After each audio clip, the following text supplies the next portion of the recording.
د نبی علیہ السلام یو صحابي دی ابو دجانه رضی الله تعالی عنہ دا ډیر بهادر صحابي دی ډیر بهادر صحابي دا عادت دا کنه دی چې کله میدان جنگ ته ووت کنه دی ډیر په نخرو باندې ګرځیدو میدان جنگ ته ووتو دا تور به راوغه صدا سي به تاوله او دا سر به داسې اوچت نیول سینه به رستلې او واړه واړه قدمونه به غستل لاسې په ټوپونو به روانو ډېر په تکبر انداز سره په میدان جنگ کې دی ګرځېدو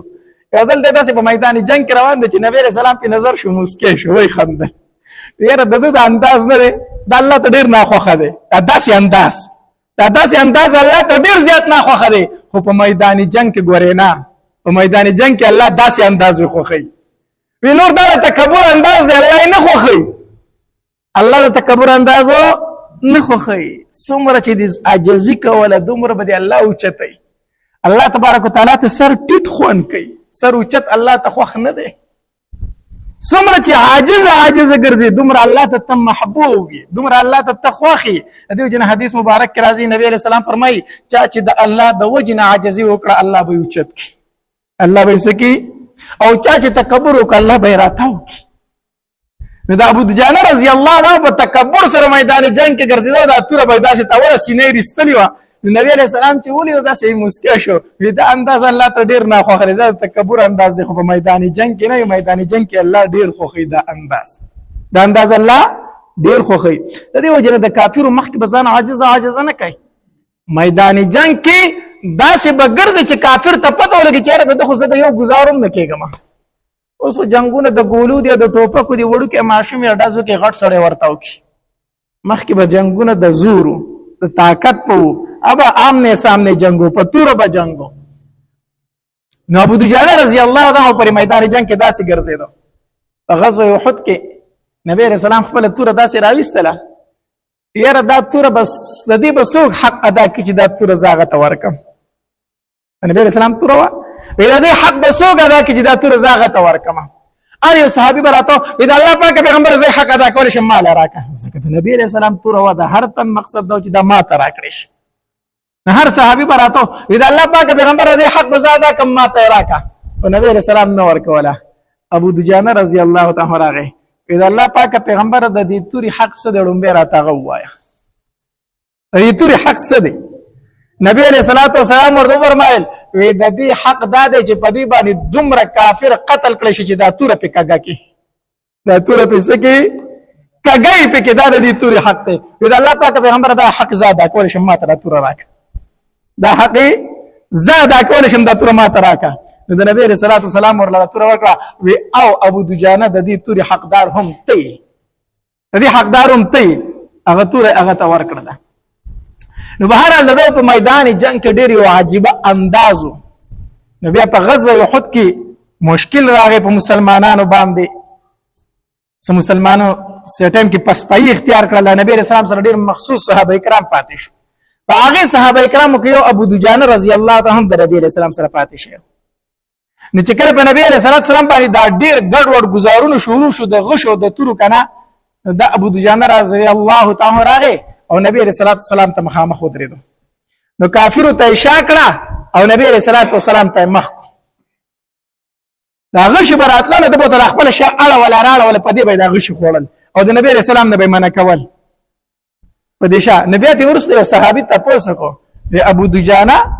عاشقان خټول عمر غشي پسینو خوري پشاګانو خو عاشقان غشي نه خوري تا خټول غشي په شا خوړل دي څنګه عاشق وي د نبی علیہ السلام چې غشي دي په شا خوړل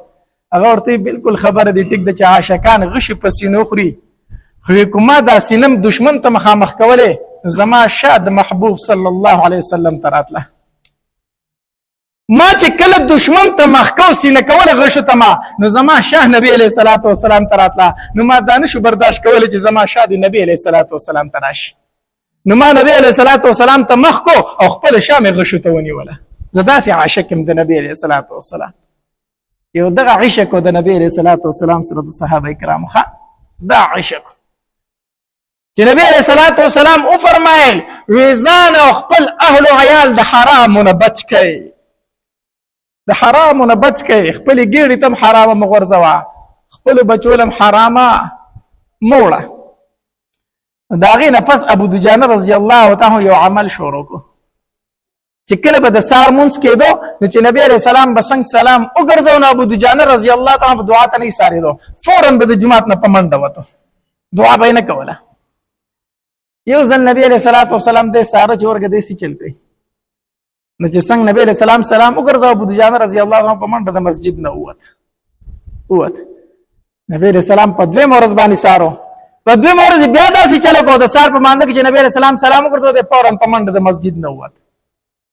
په درې مورز بیا نبی عليه السلام سارو چې په درې مورز نبی عليه السلام بیا سلام د سار د مانځ وګرځاو ابو دجانه منډه کړه چې دی وته نه جمعات نه نبی عليه السلام ودرېګا لکه ابو دجانه ودرېګا ابو دجانه رضی الله تعالی ودرېدو راشه زما خواله دراغه د نبی عليه السلام خواله کېناستو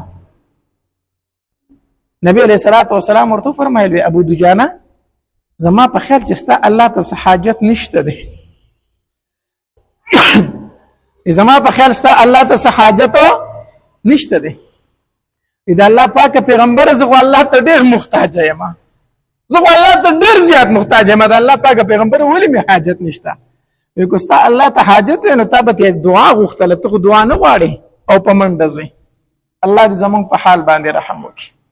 مونږ چې دلته دعا غواړو نو ډیر خلکو دعا ته حاجت نه په منډه وځي د مسجد نه داسې نه ده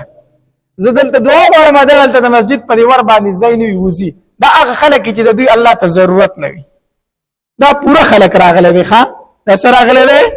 دا پورا خلک ته دوی ضرورت نه لري دا ډیر مالدار او دا الله نه بے پروا خلک ته کو چرته الله ته ضرورت په دې دعا کې به شرکت کو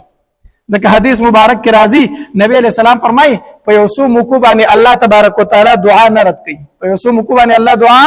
نه رد کوي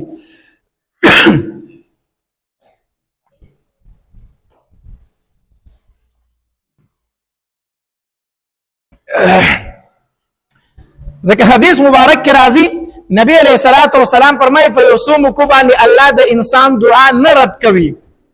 یو مقبعه کې د فرض منځ نه ورستو دعا غوښتل